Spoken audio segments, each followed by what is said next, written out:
पहाड़ी बावरियाल होकर पिघलने लगी है। प्रभु मुरली बजाने में खो गए हैं और उनके साथ ही खो गए हैं सभी सुनने मनुष्यों, पशु पक्षियों और देवताओं के ही नहीं, जड़ चेतन किसी के लिए को रोक पाना संभव नहीं होगा। कहीं प्रभु की इस मनमोहक मुरली की धुन पर सारा ब्रह्मांड ही ना पिघल जाए। गाना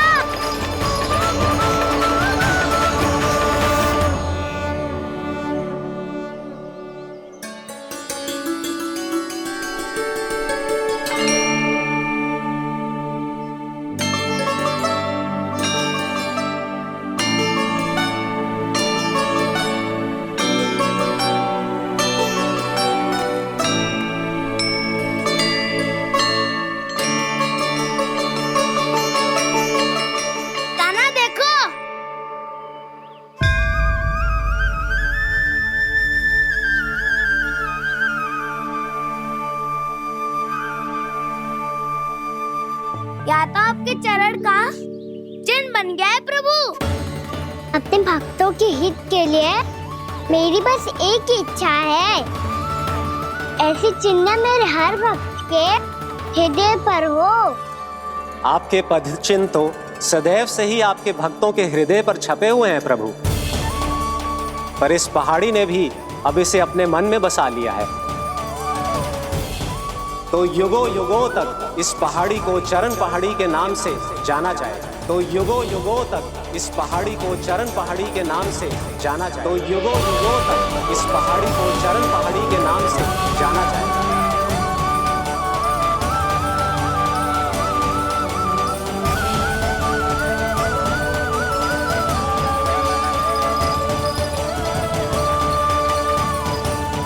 कान्हा, तो हमारे पास से वहाँ कैसे चले गए हो?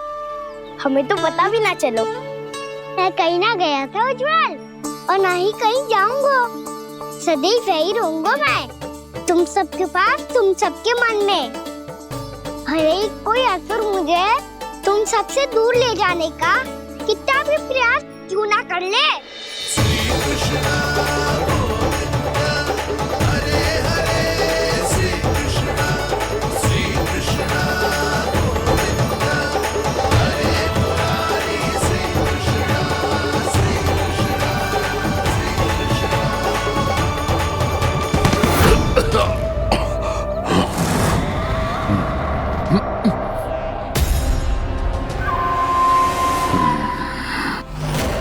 भले ही कितनी भी लीला क्यों न रच ले वो, आज उस छलिया कहलाने वाले विष्णु का सामना सच्चे छलिया से होगा।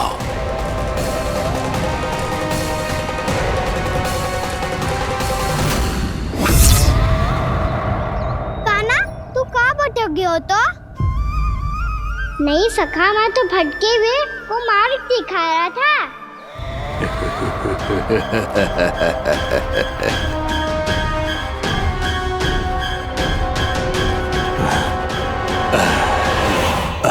फिर से कहीं मत चले जाइयो, बहुत कठिनाई से फिर से तेरा साथ मिलो है हमें।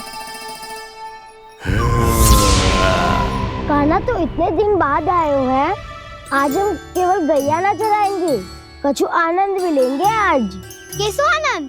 मैंने मारा और गैया चरा के वह दूल्हे से पहले ही सीधे सीधे सब घर चलो। वैसे भी वन में बहुत भय लगता है मुझसे, क्योंकि किस बात का भय? इतनी शीघ्र बोल गए। अभी कुछ दिन पहले ही तो उस असुर और देवताओं में कितने भीषण युद्ध हुआ था। हाँ, हम शीघ्र घर जाएंगे। अरे वसंता, वो युद्ध ना था, सब बड़े बड़े देवता हमारे सखा कान्हा को बचाने आए थे। तू ही सोच, जिसकी रक्षा सारे भगवान मिलके एक साथ करते हैं, वो कान्हा हमारे साथ है, तो फिर हमें कैसा भय? वो कान्हा हमारे साथ है, तो फिर हमें कैसा भय? तुम सब भी कौन सी बात लेकर बैठ गए हो? ये बताओ कि आज हम क्या खेलेंगे?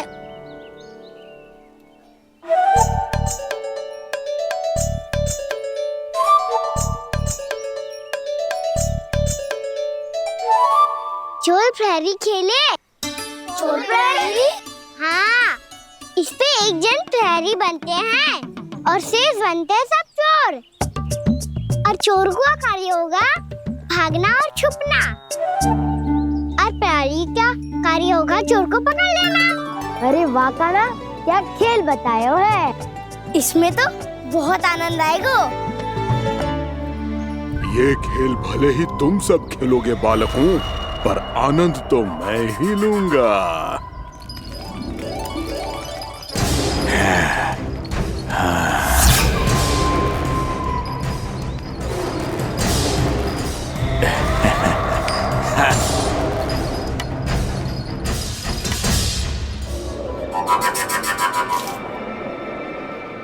सिक्का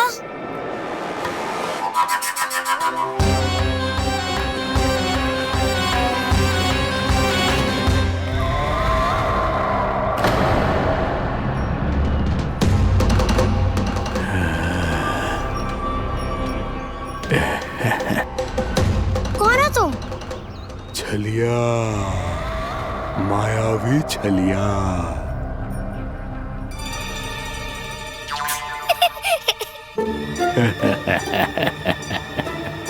छलिया तो बहुत भयानक होता है, तुम्हारे जैसा थोड़ी दिखता है।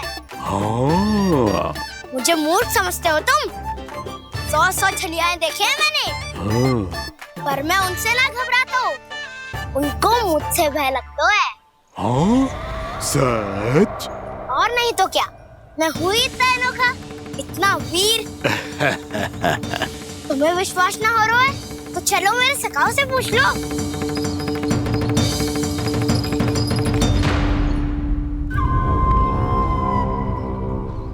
वहाँ क्या देख रहे हो? इधर देखो उज्जवल।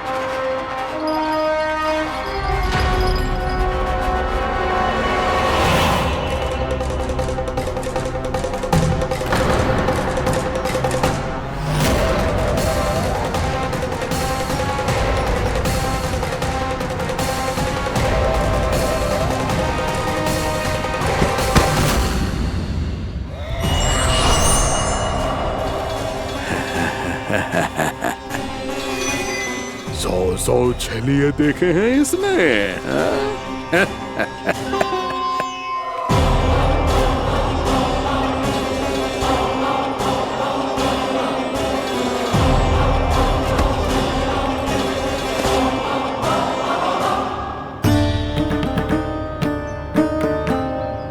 किसे देख रही हूँ काना? उज्जवल को। कहाँ चले गया वो?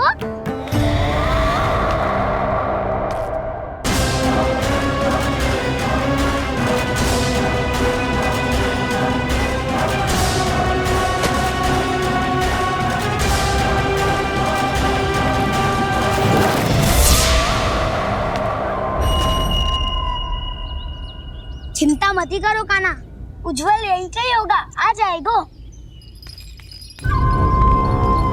क्या हो गया काना? तूने कही थी ना कि हम चोर प्रहरी खेलेंगे, तो खेल क्यों ना रहो? तुम्हारी प्रतीक्षा कर रहे थे। वैसे तुम कहाँ रह गए थे?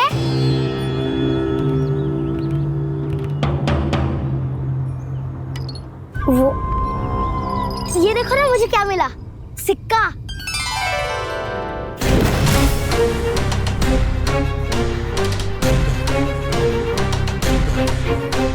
दीदी दिखा दिखा। ना ना, ऐसे ना। जे सिक्का मैं उछालूंगा और जिसके हाथ में आया वो बनेगा प्रहरी और अन्य सब चोर। शिकार है।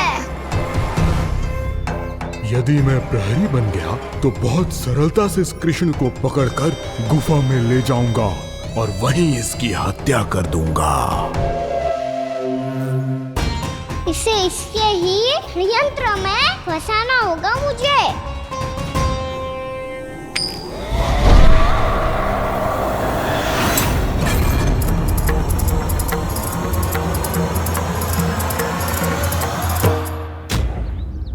मैं प्रहरी, तुम सब चोर।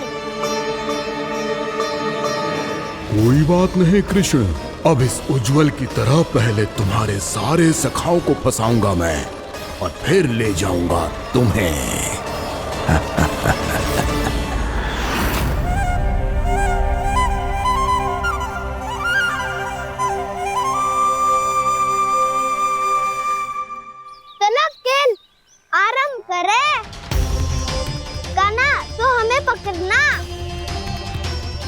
आंखें बंद कर काना।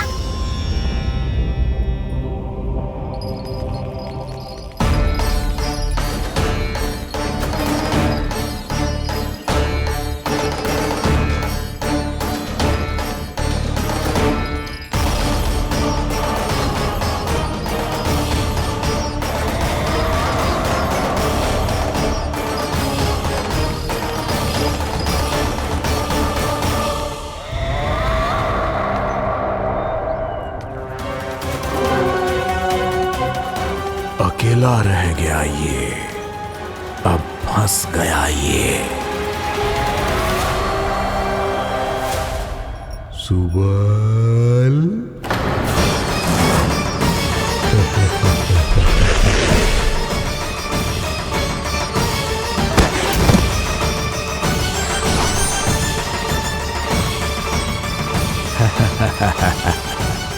इन सब का तो मुझे पता नहीं, परंतु मुझे बड़ा आनंद आ रहा है इस खेल में।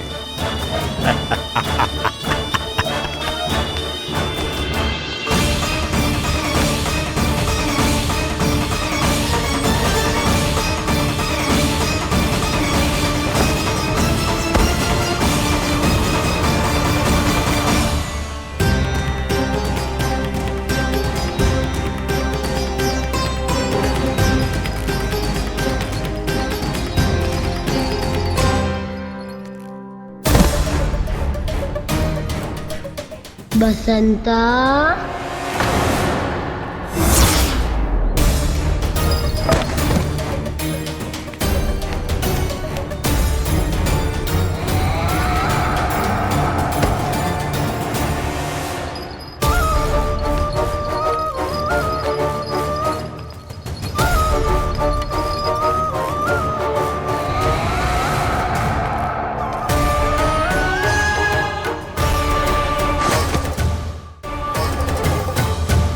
ये तो एक एक करके सभी बालकों को अपना शिकार बनाता जा रहा है। प्रभु ऐसा क्यों करने दे रहे हैं? प्रभु की हर लीला का कोई ना कोई उद्देश्य होता है। यदि वो इस असुर को इन निर्दोष बालकों पर अत्याचार करने से नहीं रोक रहे हैं, तो इसका भी कोई ना कोई कारण अवश्य होगा।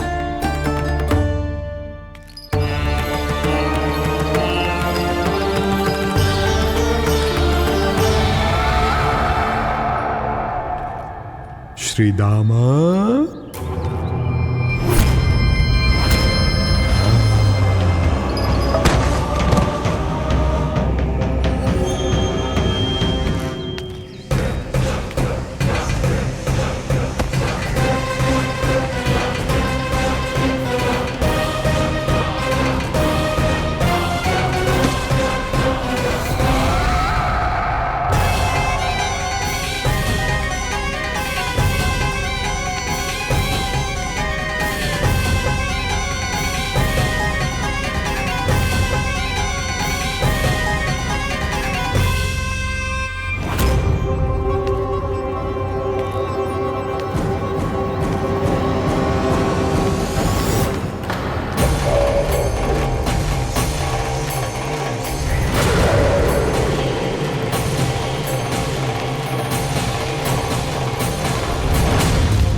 अब केवल 2 ही बालक शेष बचे हैं। दोनों को पकड़कर ये खेल ही समाप्त कर दूंगा।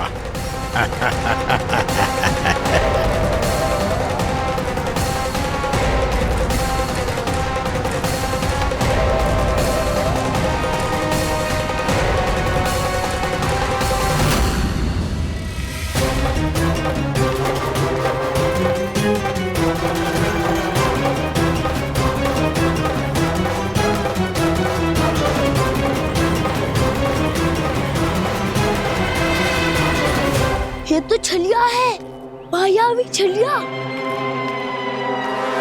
मेरे सभी सखाओं को शिकार बना लिया इसने। मैं इसे नहीं छोड़ूंगा। कान्हा, कान्हा,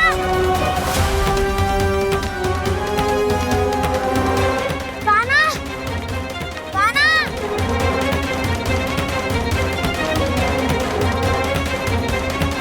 कान्हा। ताऊ,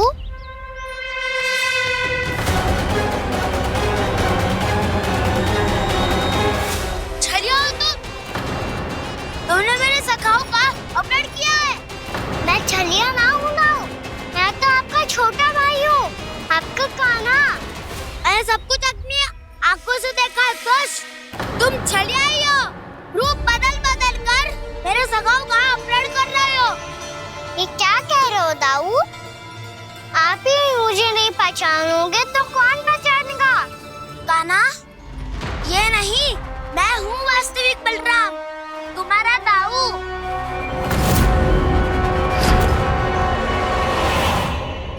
इसके भौकाल में मत आना कान्हा, यही है चलिया।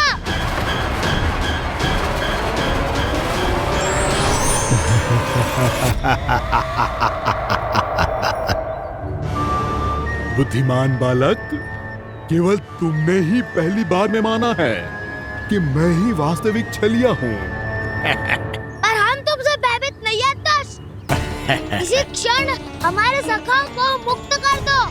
अच्छा, यदि इतना ही क्रोध आ रहा है तो जाओ, छुड़ा लो अपने सखाओं को।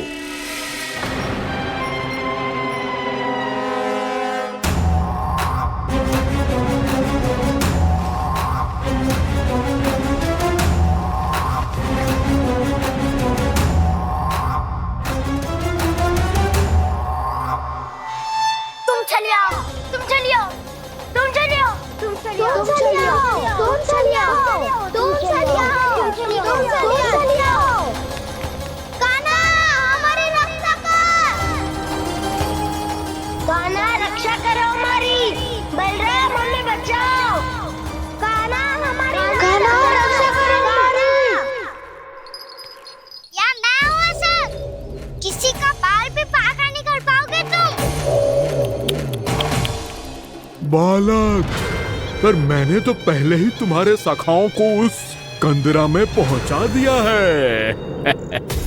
बेचारे इस समय घबरा के रो रहे होंगे, सहायता की भिक्षा मांग रहे होंगे।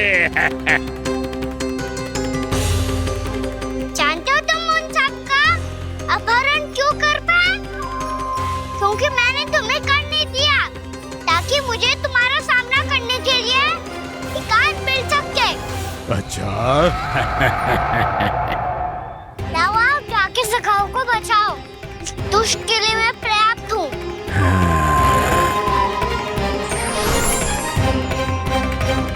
कान्हा, पीछे मुड़ के मत देखना कान्हा।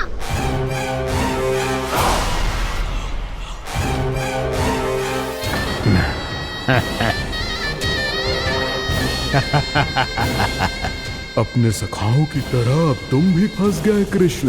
अच्छी कलाकारी कर लेते हो ना सर। किसे सिखाया ऐसा स्वांग करना? स्वांग नहीं, माया है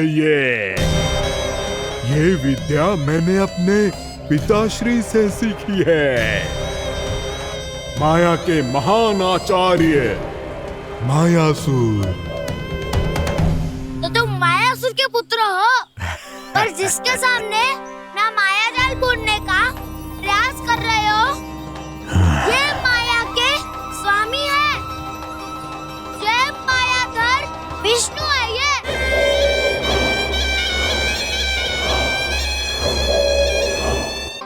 माया जाल बुनने का प्रयास कर रहे हो, ये माया के स्वामी है। ये मायाधर विष्णु है। ये अच्छा, तो होते रहे। मैं तो इनकी हत्या करने आया हूँ और हत्या करके ही जाऊंगा। दाऊ, आप सखाओं को बचाओ, मैं इनका सामना कर लूंगा। पर कान्हा, अभी आप ही ने तो कहा था माया का स्वामी हूँ मैं।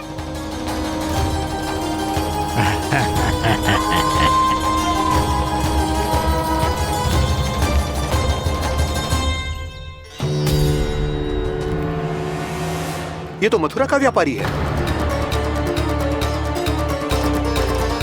इसको अर्थ वो जो था वो सच में छलिया हो तो कहीं वो नंदमोहन तो ना पहुंच गो। हमें शीघ्र ही गांव जाना पड़ेगा और सबको सावधान करना पड़ेगा। चल।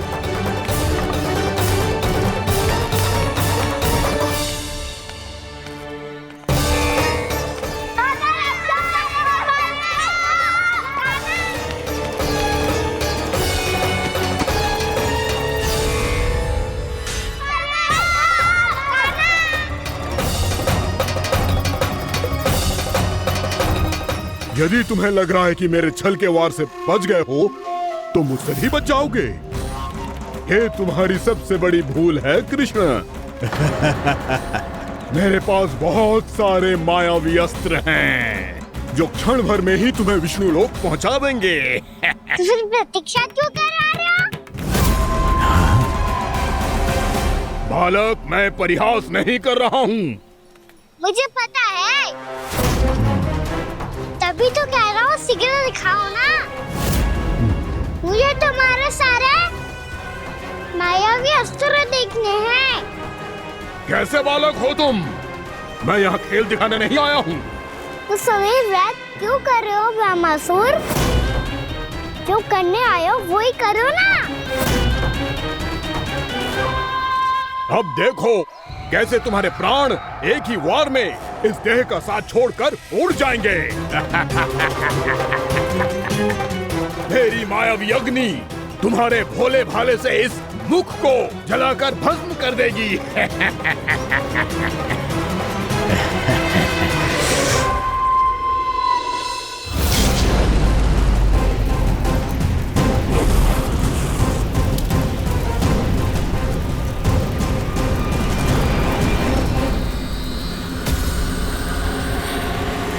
सही कह रही हो ब्रह्मासुर। भोला भाला तो दिखता हूँ मैं। भैया भी यही कहती है।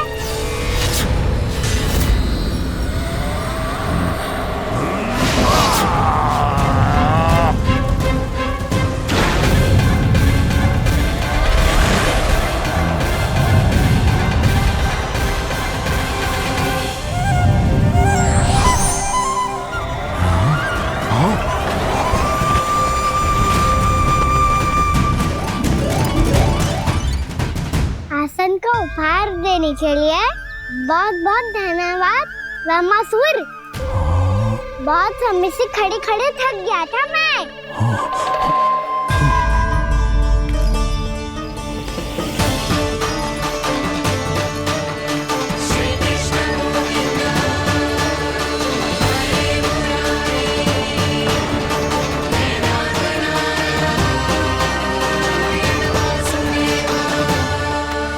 अगला अस्त्र दिखाओ ना। तुम्हारी यही जिज्ञासा आज तुम्हारा अंत करने में सहायक बनेगी मूर्ख बालक।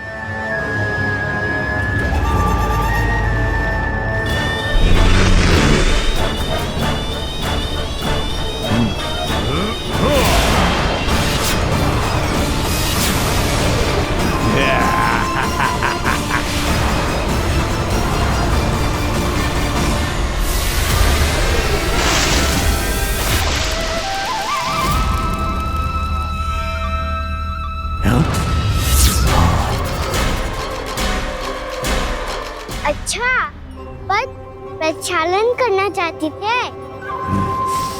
तो पहले क्यों नहीं बताया?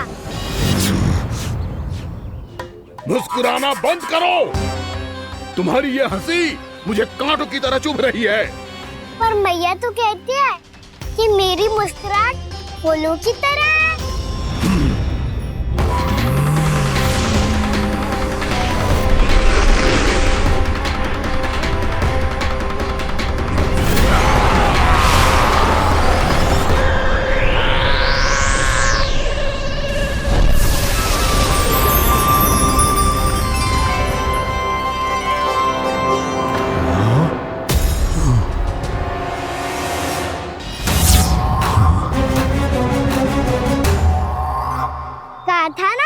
मुस्कुराहट बिल्कुल इन्हीं फूलों की तरह है। और तुम कर क्या रहे हो वहाँ सर? कभी आसन दे रहे हो, कभी पद प्रक्षालन कर रहे हो और अब फूल भी चढ़ा दिए। तुम मुझ पे वार करने आए हो कि पूजा करने? तुम्हारी पूजा तो मैं अब ऐसी करूंगा कि तुम मृत्यु के बाद भी मुझे भूल नहीं पाओगे बालक।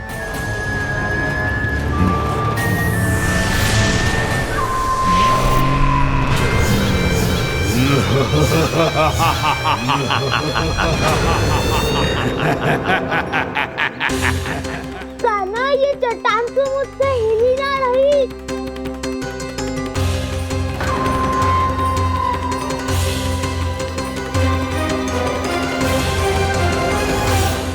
अभी कंदरा के अंदर कुछ क्षणों में ही प्राण वायु समाप्त हो जाएंगे।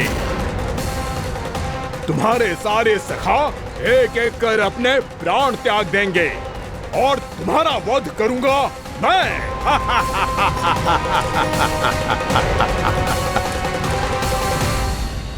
अरे सब जन बच के रहना। छलिया आया हुआ है वृंदावन में। अरे छलिया आ गया है। वृंदावन में मायावी छलिया। अरे क्या हुआ? कौन छलिया? मायावी छलिया, सबको छलता है वो। हाँ, कुछ भी कर सके है वो। बहुत भयानक। अरे भानु ठहर जरा, क्या हुआ? बहुत भयानक है वो, बच के रहना सब लोग। अरे भेष बदल ले तो है वो। हाँ। क्या हुआ? छलिया है वो। अरे पूरी बात तो बताओ। रानी भाभी, रानी भाभी, कान्हा घर पर ही है ना? ऐसे भड़बड़ा क्यों रहे हो? कोई भूत देख लियो है क्या? भूत ना भाभी, छलिया से भेंट हो गई। सच्ची का मायावी छलिया है भाभी। क्या उल्टा सीधा बोले जा रहे हो? ठीक से बताओ। अब बोलो भी। वो कान्हा के पीछे पड़ो है वो। मेरे लल्ला के पीछे? हाँ रानी भाभी, हमारे अचेत होने से पहले हमने उसे ये कहते सुना था कि वो वृंदावन आने वाला है कान्हा से मिलने। हे नारायण, मेरे कान्हा की रक्षा करना। जसोदा जी, मायावी छलिए से बचना बालकों के बस की बात ना है। जीजी, बालक वन में अकेले हैं।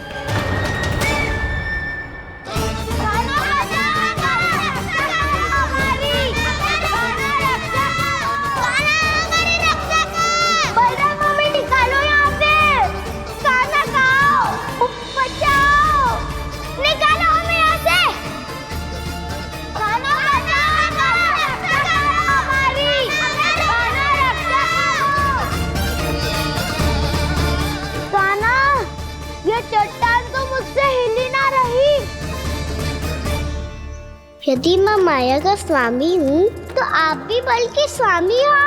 ताऊ, अपनी क्षमता, अपना सामर्थ्य स्मरण करो।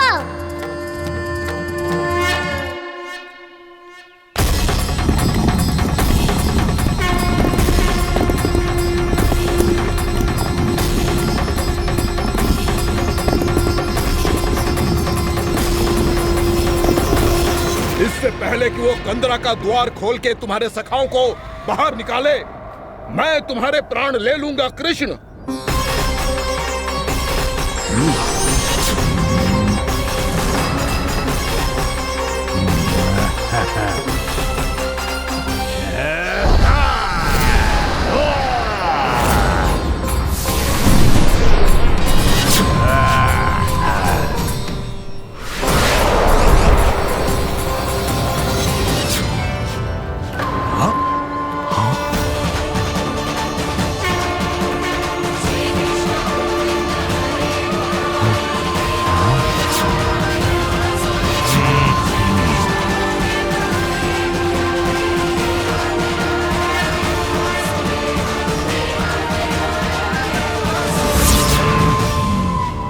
कितनी पूजा करोगे ब्रह्मासुर?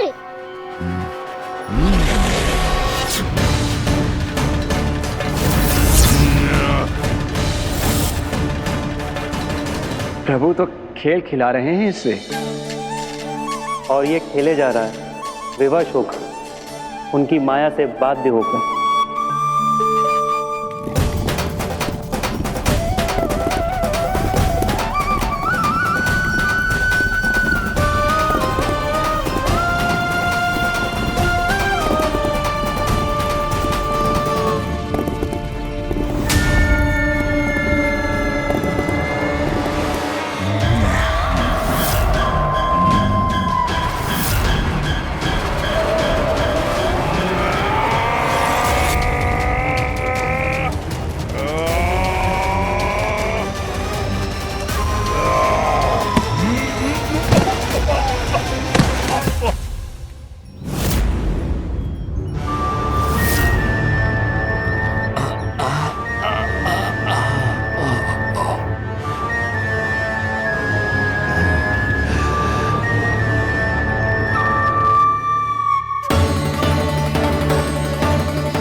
जो प्रभु के सामने माया करने आया था वो स्वयं को ही माया में उलझा हुआ पा रहा है। नारायण नारायण। लो, अब तो तुमने दंडवत प्रणाम भी कर लिया, माया भी कथा भी उपहार में दे दी। तुम चाहते क्या हो वामासुर? मेरी शरण में आना है क्या?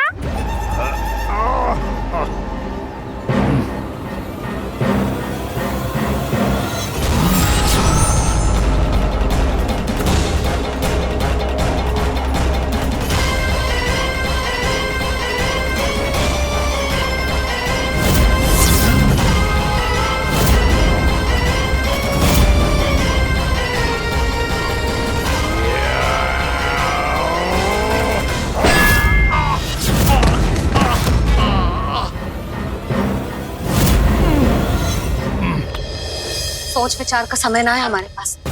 अपने बालकों की रक्षा के लिए इसी क्षण में निकलना होगा। और वो छलिया किसी का भी रूप धारण कर सकते हो। सुलक्षणा तेरा, शांति तेरा या मेरा, किसी का भी रूप धारण करके हमें भ्रमित कर सकते हो। इसीलिए हमें सतर्क रहना होगा। समझ आई? चलो।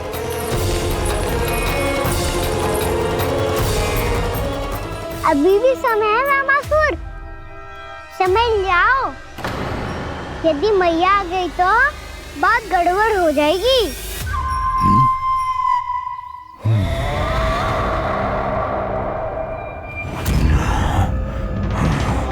मुझसे झूठ का कोई लाभ नहीं होगा। वामासुर, स्मरण करो तुम कौन हो?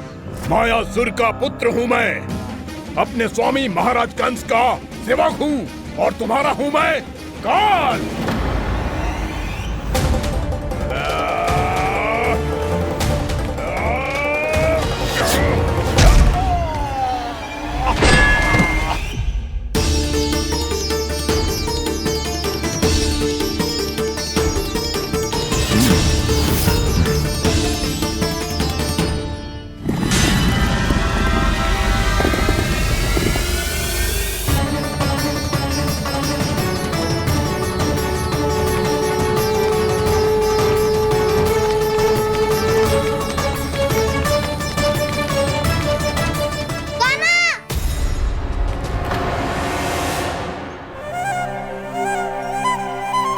बाबा कहते हैं दुष्टों को पहले बातों से समझाना चाहिए, फिर भी ना माने तो अस्त्र ना उठाना दृढ़ता होती है।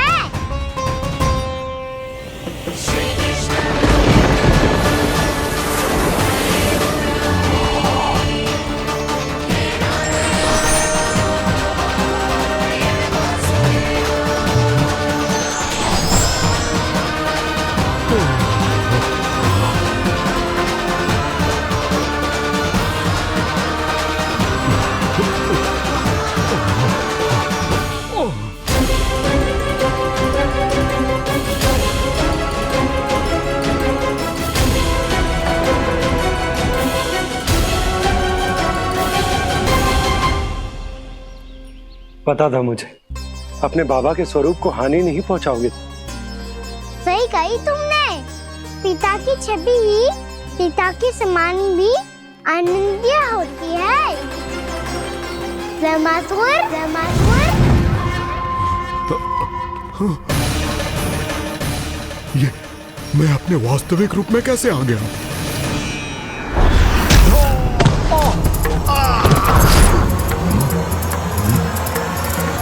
मेरे बाबा का स्वरूप नहीं लेना चाहिए था तुम्हें।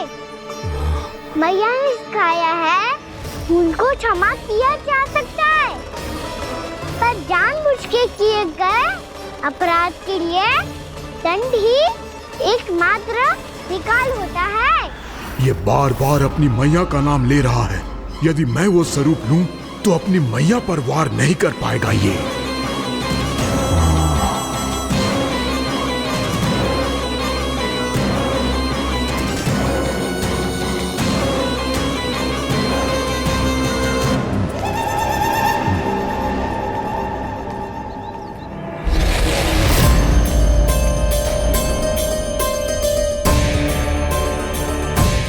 अल्लाह, मैं तेरी मैया हूँ, अपनी मैया को मारेगा? बच गया। समझाया था। पर तुमने एक बार फिर से मूर्खता कर ही दी। इस पर तुमने पहले से भी बड़ी और पहले से भी भयंकर भूल किया वैमासुर।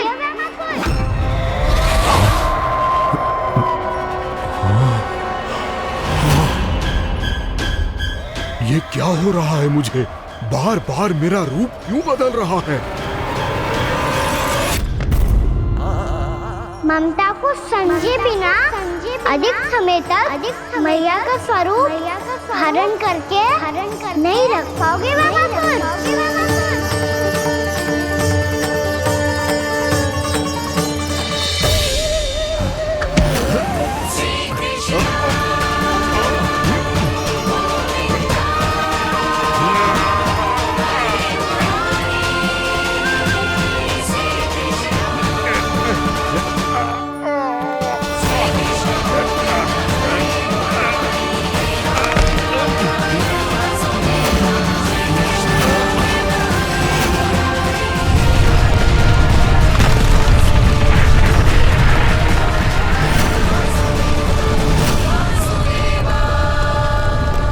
प्रभु के क्रोध से धरती भी कांपने लगी है।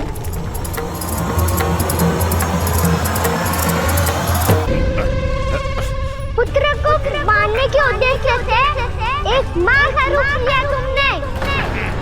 ये ममता का और मेरी मैया का घोर अपमान है वैमासुर।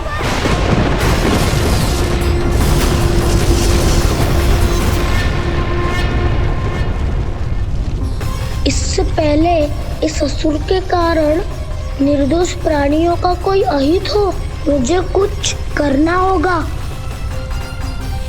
यदि मैं माया का स्वामी हूँ तो आप भी बल के स्वामी हो। दाऊ, अपनी क्षमता अपना सामर्थ्य स्मरण करो।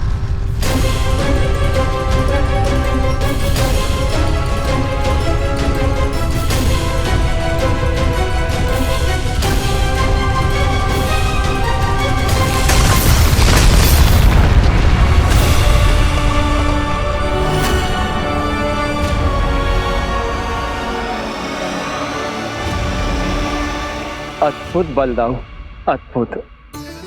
अपने बल का उचित प्रयोग करके आपने प्राणियों को हानि होने से बचा लिया और ये भी सिद्ध कर दिया कि इस युग में आपसे अधिक बलवान और कोई नहीं होगा। आज से आप बलदेव के नाम से भी जाने जाएंगे। आज से आप बलदेव के नाम से भी जाने जाएंगे। आपके चरणों का ये चिन्ह युगों युगों तक आपके बल की कथा कहता रहेगा। बलराम का चरण चिन्ह।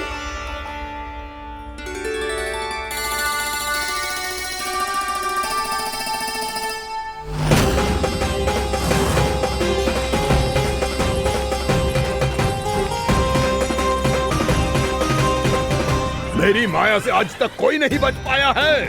एक बार मुझे छोड़कर देखो, फिर पता चलेगा कि मैं हूँ कौन। पहले ये तो देख लो कि मैं कौन हूँ।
बात है, बहुत बड़े भूमाकर राज करते थे तुम। तुम्हें महान राजा भीमम के नाम से जाना जाता था। सब कुछ था तुम्हारे पास, पर शांति नहीं थी। इसीलिए शांति की खोज में अपना संपूर्ण राज अपने पुत्रों को सौंप कर मलय पर्वत की ओर चल दिए।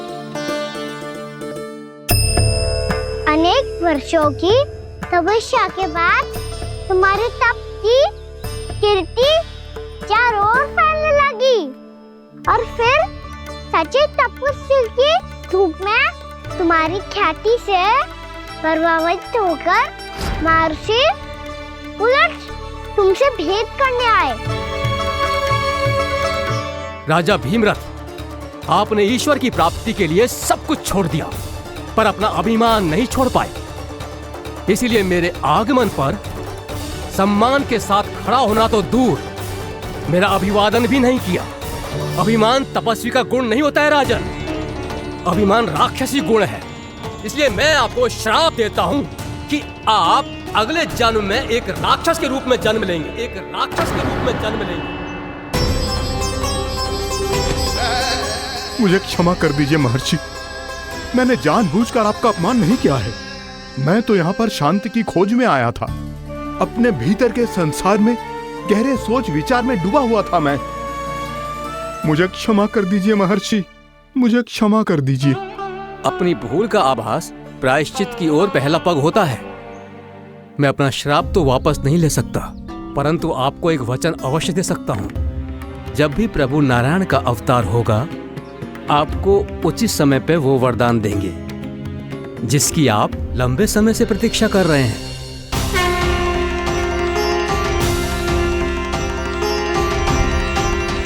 प्रभु, आपने मेरी आंखें खोल दी।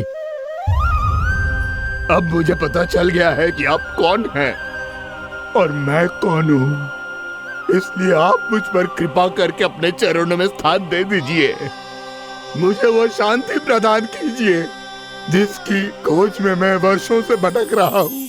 शांति तो मोक्ष में ही है, इसीलिए मैं तुम्हें मोक्ष का वरदान देता हूँ।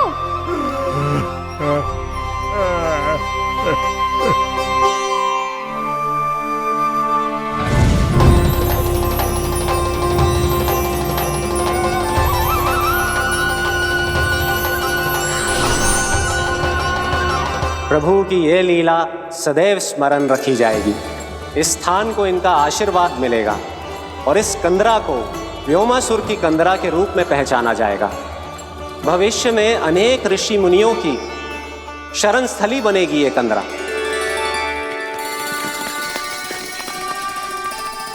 ये कोई साधारण बालक ना है। ऐसा चमत्कार कोई साधारण बालक थोड़ी ना कर सकते है। तुम सत्य कह रहे थे बलराम, गाना सच्ची में भगवान ही है। तभी तो सब देवता इसे बसाने और इसकी ओर से युद्ध करने आते हैं। तुम सब ऐसे आंखें फाड़ के क्यों देख रहे हो मुझे?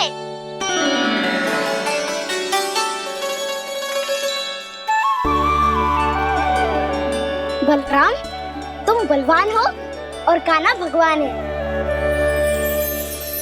दूर दूर तक कोई दिखाई ना दे रहा है। ना जाने किस हाल में होंगे बालक। कहीं हम ही तो मार्ग ना भटक गए शीघ्रता के चक्कर में। अब तो एक पग भी ना चलो जा रहे हो। जल, किसी के पास जल है क्या? कंठ तो मेरा भी सूख रहा है मौसी। भाभी, निकट ही जमुना जी है, कहूँ तो वहाँ से जल ले आओ। मैं भी जा रही हूँ भाभी, एक से भले दो। हाँ चल, शीघ्रता से आओ। हाँ।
जानकी, जानकी, क्या होगा इसे? देखो ना जी, अब छलिया की सूचना मिलते ही हम सब बालकों को ढूंढने चली गई और ढूंढते ढूंढते सबको बहुत प्यास लगी आई जी। तो जानकी जमुना जी की नदी से जल लेने गई और उसने जमुना जी का पानी पिया और उसकी जेदशा हो गई।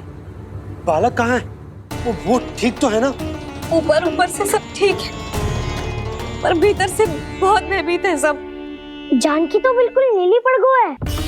लग तो है विष फैल गया है इसको पूरे तन में। मथुरा के सर्वश्रेष्ठ विदेह जी को बुलाए गए हैं उसके उपचार के लिए। जैसे ही इसने जल को मुंह से लगाया, ये गिर पड़ी। चटपटाने का अवसर भी ना मिलो। हाँ वैद्य जी, और निकटी मृत पशु भी पड़े हुए थे। हाँ, मैंने भी अस्थियां देखी थी। इसका तो यही अर्थ हो सकता है कि समस्या वहाँ के जल में ही हो। वैद्य जी, आप रोगी की नाड़ी पे ध्यान दो ना। जे गोपिया क्या कह रही है उसे सुनने की आवश्यकता ना है। जब तक विष के कारण का पता नहीं चल जाता, हम उपचार कैसे कर सकते हैं रानी जी? जी, वो निकट ही यमुना जी में एक विशेष क्षेत्र है। ये सब उसी के जल की बात कर रहे हैं। तब तो ऐसा भी हो सकता है कि किसी विषैले सर्प के काटने का प्रभाव हो। पर सर्प के काटने का चिन्ह ना है उसके तन पे। सर्प जब काटता है तब उसके दांत के चिन्ह बन जाते हैं। मुझे पता है, बड़े बड़े सर्प को काटते हुए देखो है मैंने। एक दिन अब बात कर उज्जवल, ये बड़ी बड़ी हाँकने का समय ना है। पर यदि सर्प ने ना काटा है, फिर जानकी की ये दशा किसने की? अवश्य किसी राक्षस ने की होगी। नाना, कोई विषैला पशु भी तो हो सकता है। या अवश्य किसी महाविषैले सर्प के विष से हुआ है। सर्प ने भले ना काटा हो, लेकिन यह अवश्य ही किसी महाविषैले सर्प के विष के कारण हुआ है। कालिया नाग। कालिया नाग?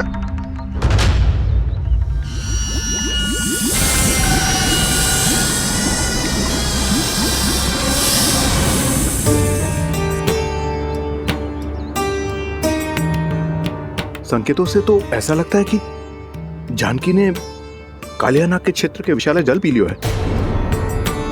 कालिया नाग एक लोक श्रुति है, कल्पना में गढ़ी हुई एक कथा, और कछु ना है। हमें जाके पता लगाना पड़ेगा। पर हमें वहां जाने से मना किया है ना बड़ों ने। उज्जवल सही कह रहे हो है। इस समय जानकी के स्वास्थ्य से अधिक महत्वपूर्ण और कछु ना है। जानकी हमारे लिए ही जलाने गई थी जी। ना मैं उसे जाने देती ना जैसा वो तो। वैद्य जी, आप शीघ्र कछु करो, कैसे भी कछु भी करो, पर इसके प्राण बचा लो। यशोदा, धैर्य रखो, श्री नारायण पर विश्वास रखो, वो सब ठीक करते हैं।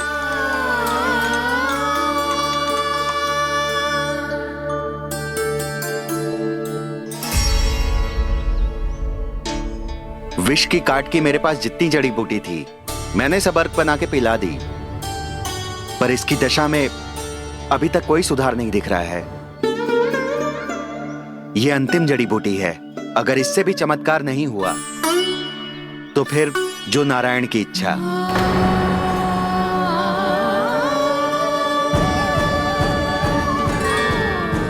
पर कोई तो उपाय होगा जानकी को बचाने का। कान्हा, यदि तुझे किसी औषधि के बारे में पता है, हमें बता दे, हम जाके ले आएंगे।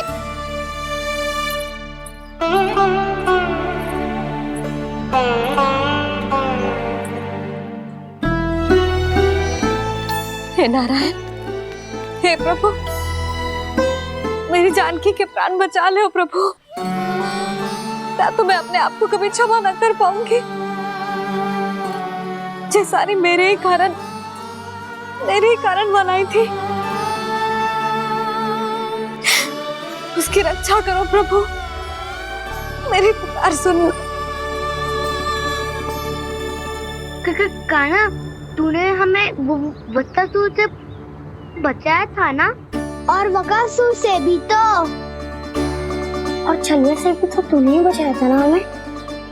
क्या ऐसा कोई उपाय ना है जानकी को बचाने का? धन्वंतरी,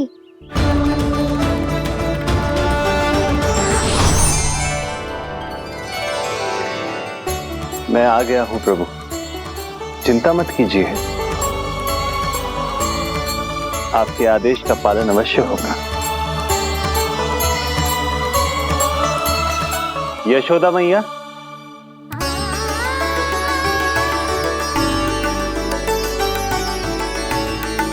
मैया आपको कोई पुकार रहा है।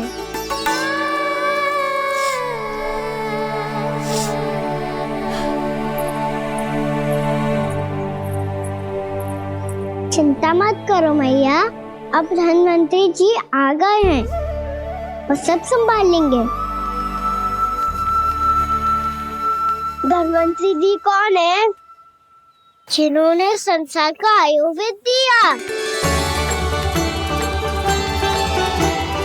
आरोग्य के देवता, वे श्री नारायण के अवतार।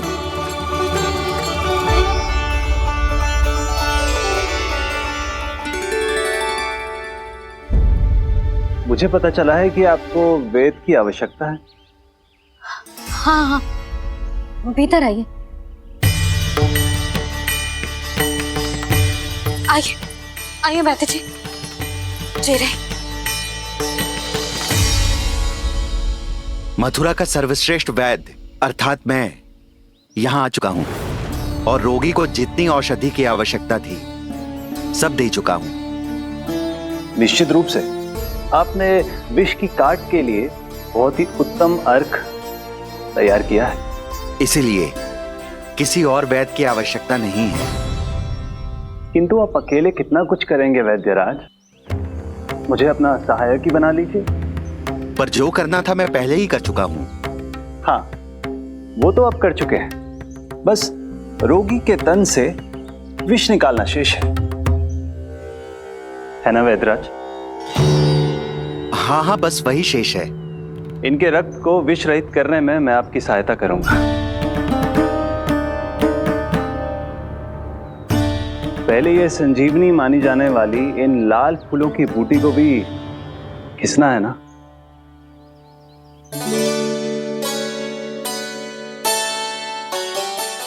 हाँ हाँ, तुम सही कह रहे हो, इसे अच्छे से घिसो।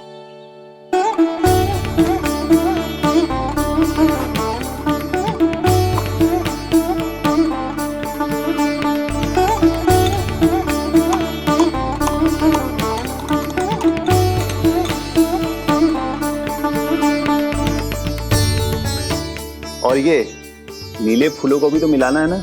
हाँ हाँ, अच्छे सहायक बन सकते हो तुम, ऐसे ही श्रम करते रहो।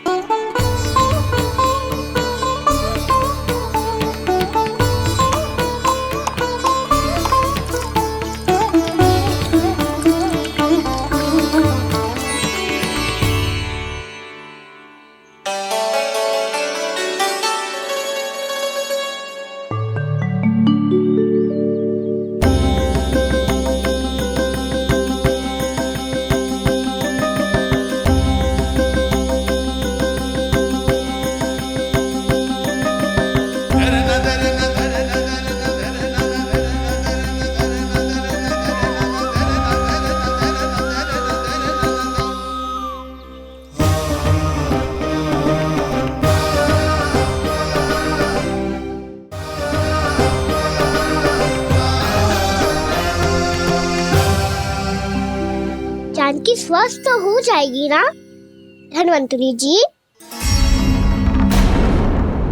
धन्वंतरी? प्रभु, अब मैं क्या करूं? आपने तो स्वयं ही मेरी पहचान उजागर कर दी। जी क्या करो कान्हा? आप सब ऐसे क्यों देख रहे हो? मैया कहती है ना, सभी वैद्य धन्वंतरी जी का ही रूप होते हैं। वाह कृष्णा, चतुर तो हो तुम। वैसे वास्तविक धन्वंतरी मैं हूँ, मेरा अर्थ है वास्तविक वैद्य मैं हूँ। ये तो मेरा सहायक है, मुझे पूरा विश्वास है बिल्कुल ठीक हो जाएगी।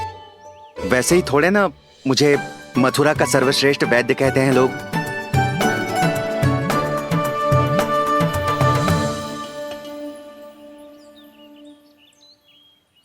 जसोदा भाभी, जसोदा जी, जानकी को चेतना आ गई। जानकी, जानकी, जानकी, तू ठीक है ना? क्षमा करना भाभी, मैं आपके लिए जल ना ला पाई। बस बहुत भूख लगी है। मैं अभी कच्चा लाती हूँ। जानकी, माखन खाओगी?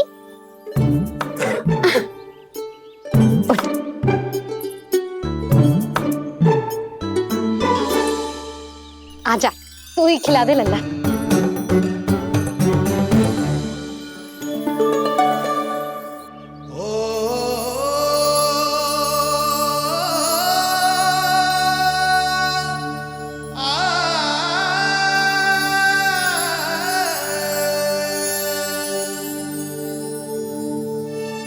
तुम सब मेरे लल्ला को माखन चोर कहती हो ना? आज देखो, अपना ही माखन जानकी को खिला रहे हो।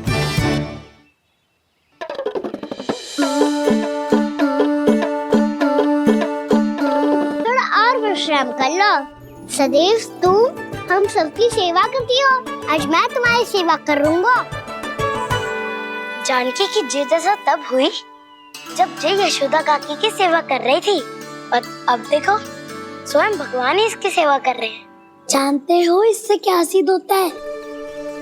जो भी यशोदा मैया की पूजा करेगा, अर्थात अपने माता पिता की सेवा करेगा, उनके साथ सम्मान से व्यवहार करेगा, ईश्वर स्वयं उसका ध्यान रखेंगे। कभी धन्वंतरी के रूप में तो कभी स्वयं कान्हा के रूप में। भक्त और भगवान का देखो कैसा ये अनुराग, स्वयं करे सेवा प्रभु, अद्भुत गोपी का भाग्य। प्रभु इन सब पृथ्वीवासियों से कितना घुल मिल गए हैं। ना तो ये प्रभु को भगवान मानते हैं और ना ही प्रभु अपने आप को इनसे सर्वश्रेष्ठ समझते हैं। अपने आचरण से ये सिद्ध कर रहे हैं कि ये सभी में हैं और सभी इनका ही अंश है।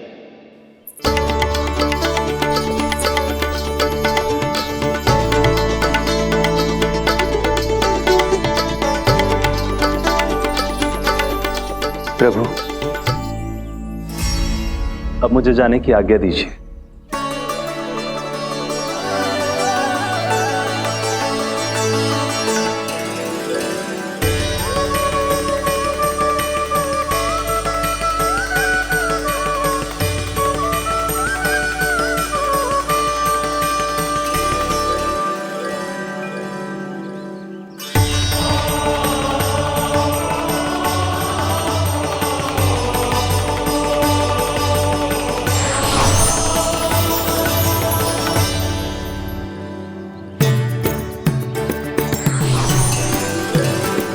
कान्हा ने तो सच्ची में धन्वंतरी जी को बुला लिया था।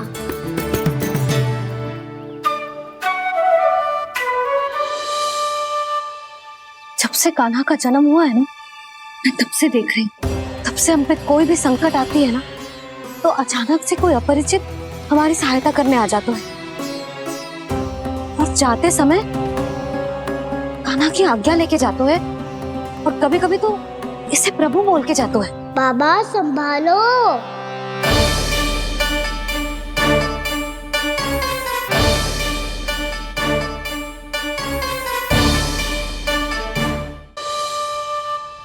जब से कान्हा का जन्म हुआ है ना, मैं तब से देख रही हूँ, तब से हम पे कोई भी संकट आती है ना, तो अचानक से कोई अपरिचित हमारी सहायता करने आ जाता है, और जाते समय कान्हा की आज्ञा लेके जाते है, और कभी कभी तो इसे प्रभु बोल के जाते है।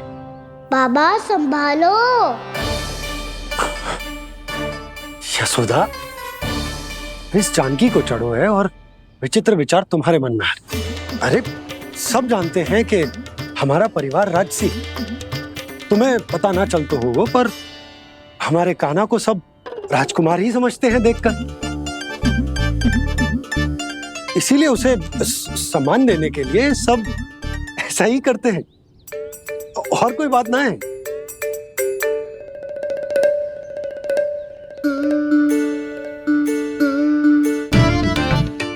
अब जे मेरे लल्ला को ऐसे क्यों घूर रहे हैं? बुरी दृष्टि लगाएंगे क्या? वैद्यराज जी, आपके सहायक तो गए, अब आप यहाँ क्यों? वो क्या है ना, मैं अपने रोगी का निरीक्षण करके पूरी तरह से संतुष्ट होकर ही जाता हूँ।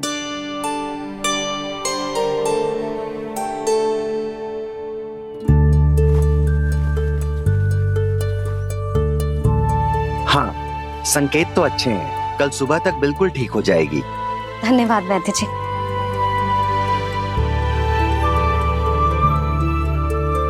बस तो फिर हम कल पकड़न पकड़ाई खेलेंगे जानकी।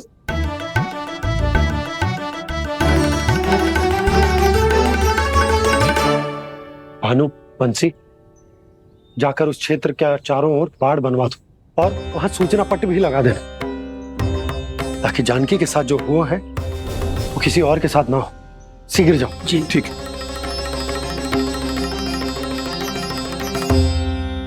बाढ़ और सूचना पट लगवाने से समस्या का समाधान नहीं होगा बाबा। निर्दोष पशु सूचना पट देखकर भी कुछ समझ नहीं पाएंगे।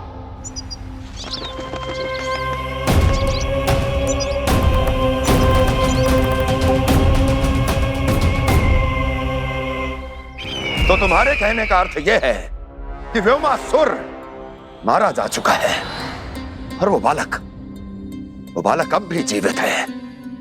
हाँ महाराज, मैंने गोप बालकों को कहते सुना था कि कृष्ण ने छलिया को मोक्ष दे दिया है, पर वृंदावन सुरक्षित नहीं है महाराज। वो एक बहुत बड़ी समस्या से जूझ रहे हैं। कैसी समस्या? गांव के निकट क्षेत्र में किसी विषैले सर्प का निवास है।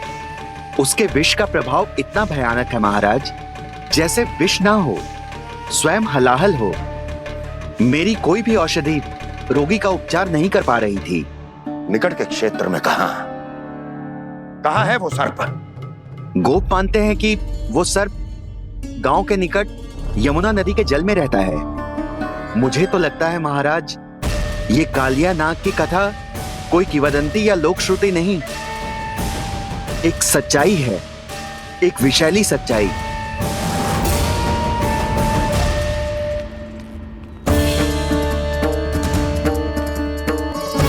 कालिया का सामना करने का समय आ गया है, पर उससे पहले मुझे बुलाना होगा उन्हें।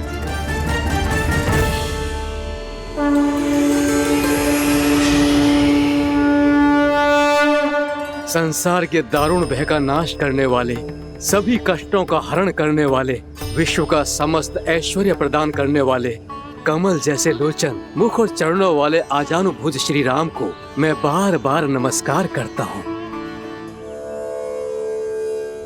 आपदामपहर्तारं दातारं सर्व संपदा लोकाभिरामं श्री रामं भूयो भूयो नमाम्यहम्। कागभूसोंडी कागभूसोंडी कागभूसोंडी। प्रभु क्षमा करें, मुझे जाना होगा।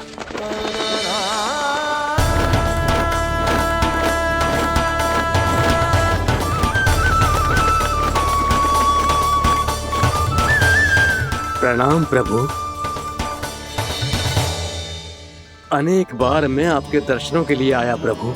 कभी नंद भवन के झरोखों से आपके दर्शन करके चला जाता था, तो कभी दूर किसी वृक्ष की आड़ से आपको निहार लिया करता था। आज आपने स्वयं मुझे बुलाकर धन्य कर दिया प्रभु।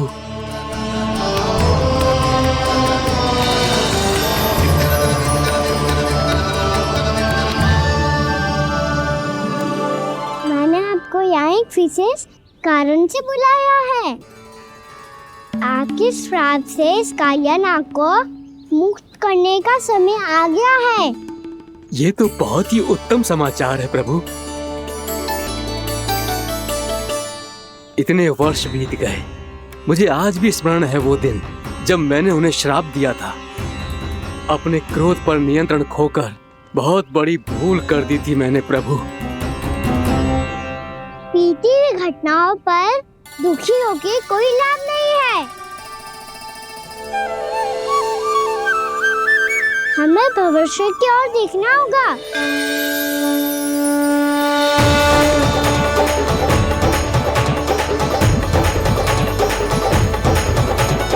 आदेश कीजिए प्रभु, क्या आज्ञा है आपकी? जब मैं कालिया नाग का सामना करने जाऊं, तो आप यही रहेगा। आपको अपने आप पता चल जाएगा कि कब क्या करना है। और हाँ, लौटते जाते समय नारद मुनि से कहिएगा, वो आकर मुझसे भेंट करे। अवश्य प्रभु, प्रणाम। क्या इसने सच्ची में देवर्षि नारद को बुलाया है? नारायण नारायण, आपको संदेश भेजने की आवश्यकता नहीं थी। आप स्मरण करते और मैं चला आता। तुम्हारा कल्याण हो नारद।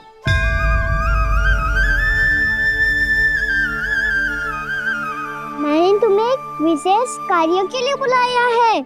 आज्ञा दीजिए प्रभु। तुम्हें एक बार फिर कंस से भेंट करनी होगी। विचार कीजिए महाराज, क्या आप बिना किसी शंका के कह सकते हैं कि कौन सी पंखुड़ी पहली है और कौन सी 8वीं? उस दुष्ट से भेंट करना स्वयं कीचड़ में उतरने के समान है प्रभु। कमल पुष्प प्राप्त करना हो तो कीचड़ में उतरना पड़ता है नारद। आपका आदेश तो मैं स्वप्न में भी नहीं टाल सकता प्रभु। कंस कालिया नाग के बारे में जान गया है, पर वो उसका सामना करने का साहस नहीं कर पाएगा। मैं आतुर हूँ प्राप्ति, मूर्ख नहीं। मेरी बुद्धि फिर नहीं गई है। मैं स्वयं उस कालिया जैसे महाविषैले सर्प के सामने खड़ा हो जाऊं और अपने ही काल को आमंत्रित कर लूं। तो फिर अपने लाभ के लिए उसका प्रयोग करने का कोई और उपाय सोचिए स्वामी। कुछ ऐसा कीजिए कि यमुना नदी का पूरा जल विषैला हो जाए और वृंदावन वासी उसका उपयोग करे, और आपका काल कहलाने वाला वो बालक स्वयं काल के गाल में चला जाए। उत्तम उत्तम सुझाव है प्राप्ति। अब मुझे उस कालिया तक पहुंचने का मार्ग ढूंढना होगा।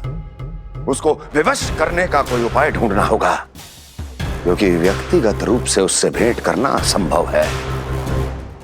असंभव। आप सही कह रहे हैं प्रभु। कंस में उतना सामर्थ्य नहीं कि वो कालिया नाग का सामना स्वयं कर सके। वैसे तो कालिया गरुड़ देव का भी सम्मान नहीं करता, तो फिर वो कंस का सम्मान क्यों करेगा भला? नहीं करेगा, पर कंस तुम्हारा सम्मान अवश्य करेगा नारद। तुम्हारी बातें भी सुनेगा और मानेगा भी। ये मेरी योजना का बहुत ही महत्वपूर्ण भाग है। तुम कंस के पास जाओ और कहो कि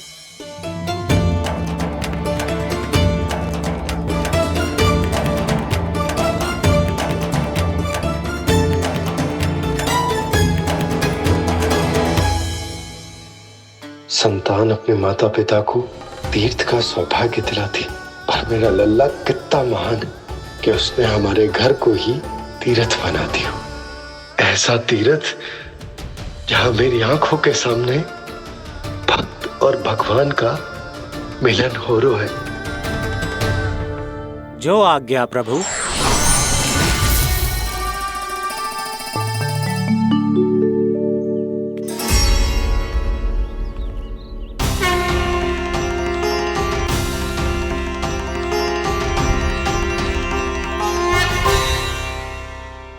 बाबा, कान्हा, ये सब क्या चल रहा है? पहले काग भुसुंडी जी और फिर जे नारद जी। योजना बना रहे हो तुम? कान्हा, बताना लल्ला, क्या सोच रहे तू? कान्हा देख, अगर तुझे अपने बाबा को ना बताना हो ना, तो अपने भक्त को बता दे। क्या सोच रहे हो लल्ला? क्या करने वाले हो आप?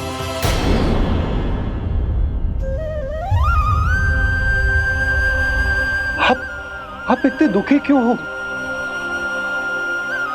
कान्हा, कान्हा, क्या होगा? क्योंकि मुझे आभास हो गया है बाबा, समय आने वाला है। कौन सा समय आने वाला है लल्ला? शीघ्र सब कुछ बदलने वाला है। भैया को मेरा सत्य पता चल जाएगा बाबा।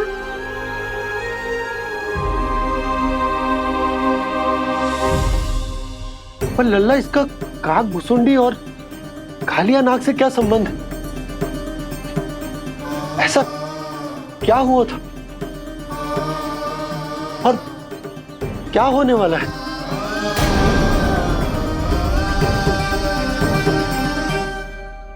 जो होने वाला है बाबा, उसका संबंध उससे है जो सैकड़ों वर्ष पहले हुआ था। महर्षि भृगु के एक वंशज थे वेद शिरोमणि, जो विंध्याचल की पहाड़ियों में साधना कर रहे थे। तभी वहाँ अश्वशिरा नाम के एक दूसरे मुनि आमंत्रण के बिना ही आ गए।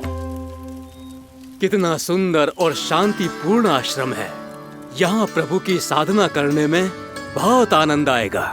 शीघ्र ही अश्वशिरा मुनि उपस्थिति के कारण होने वाले व्यवधान से बाध्य होकर वेद शिरोमणि ने अपनी आंखें खोली। कौन हो तुम और यहाँ क्या कर रहे हो? आपके आश्रम में बहुत शांति है मुनिवर। साधना करने के लिए बहुत ही उत्तम स्थान है ये। मैं चाहता हूँ कि मैं भी यहाँ। आप यहाँ साधना करना चाहते हैं, लेकिन इतना भी नहीं जानते कि किसी के आश्रम में प्रवेश करने से पहले उसकी आज्ञा लेनी चाहिए। आप ये भी नहीं जानते कि यदि कोई यज्ञ कर रहा हो तो बिना अनुमति के वहाँ प्रवेश करने से उसकी यज्ञ साधना भंग हो सकती है। आप क्या साधना करेंगे मुनि? आप तो साधना के योग्य ही नहीं हैं। इतना अपमान! एक मुनि के मुख से इतने कड़वे शब्द शोभा नहीं देते। मैं तुम्हें श्राप देता हूँ, जितनी विषैली तुम्हारी जिह्वा है उतने ही विषैले सर्प बन जाओ तुम। और ऐसा सर्प जो सांस भी ले तो निकट का वातावरण दूषित हो जाए। तुम्हारे इस दुस्साहस के लिए मैं तुम्हें श्राप देता हूँ कि तुम अभी इसी क्षण कौवा बन जाओ, और ऐसा कौवा जो कांव कांव करके अनर्गल प्रलाप करता रहे।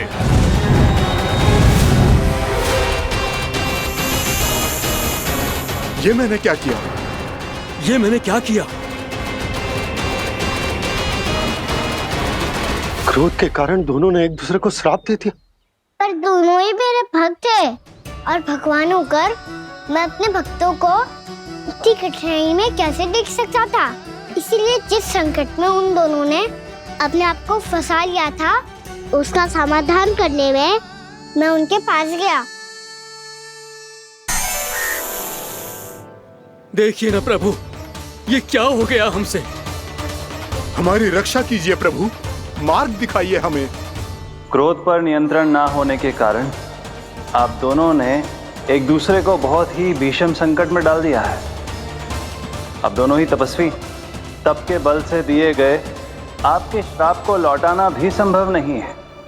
प्रभु, कोई तो उपाय होगा, हम आपके शरण में हैं प्रभु। अपराध तो हमसे हुआ है प्रभु, पर अब आपसे ही आशा है। कुछ ऐसा कीजिए भक्त वत्सल, जिससे हम दोनों के श्राप का प्रभाव कुछ कम हो जाए। आप दोनों ही मेरे भक्त हैं, इसलिए आपकी पीड़ा का निवारण करने का एक उपाय है मेरे पास। वेद शिरोमणि, जब आप कालिया नाग बनेंगे तो आपको मेरे चरणों को अपने शीश पर धारण करने का सौभाग्य मिलेगा। और अश्व शिरोमणि, आप काग योनि होने के बाद भी आप श्रेष्ठतम ज्ञान और सर्वाधिक यौगिक सिद्धियों के स्वामी होंगे। और प्रवचन दिया करेंगे। इसके बाद अश्वशिरा मुनि काक भुसुंडी बन गए, जिन्होंने आगे चलकर सेम गरुड़ देव को रामायण सुनाई। और मुनि वेदशिरा महर्षि कश्यप और देवी कत्रियों के पुत्र कालियानाग बनकर जल में। और अब वही कालियानाग जमुना जी में, जिनके कारण जानकी के प्राण लगभग चले ही गए थे। अब कालियानाग को उचित स्थान पर भेजने का समय आ गया है बाबा। पर ये तो अच्छी बात है कान्हा, वेदशिरा मुनि को दिया हुआ तुम्हारा वचन भी पूरा हो जाएगा, जमुना जी की शुद्धि भी हो जाएगी। इस सब के बाद भी तुम दुखी क्यों हो? क्योंकि इसके बाद मैया के सामने मेरा रहस्य खुल जाएगा बाबा। उन्हें पता चल जाएगा कि उनका बालक कोई साधारण बालक ना है।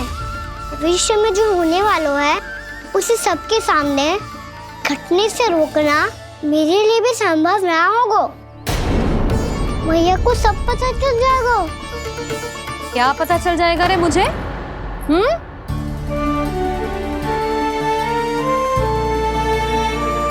यही कि सबसे अधिक प्रेम मैं आपसे ही करता हूँ। अब बस भी कर, चलो भोजन के लिए बुलाने आई थी तुम दोनों को।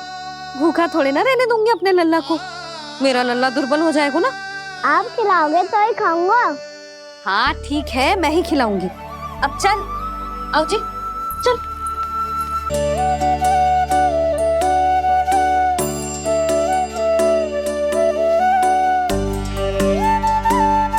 मैया खेलो ना मेरे साथ। मैया सुनो ना, मेरी बात ना मानोगी? अभी बहुत कार्य पड़े लल्ला, देख जानकी को औषधि भी देने जानो है ना। औषधि मैं दे दूंगा, फिर तो खेलोगी ना आप मेरे साथ? पिछले कुछ दिनों से अपनी मैया का अधिक से अधिक प्रेम पाने का प्रयास करो है कान्हा। इसका तो एक ही अर्थ हो सकता है कि कछु बहुत बड़ो होने वाला है। कान्हा रुक जा लल्ला। कान्हा क्यों तंग कर रहा है? मैया को पहन लेना। कान्हा, कान्हा, ये क्या करो तूने?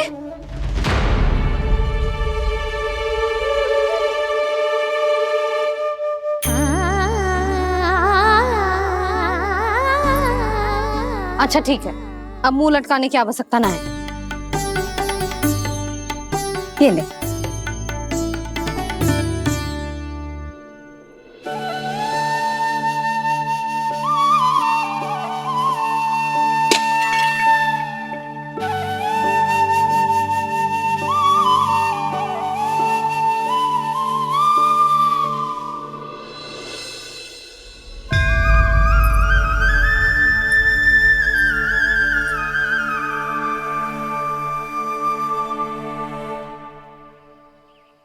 तंग करे मैया को खिजाए, खेले रूठे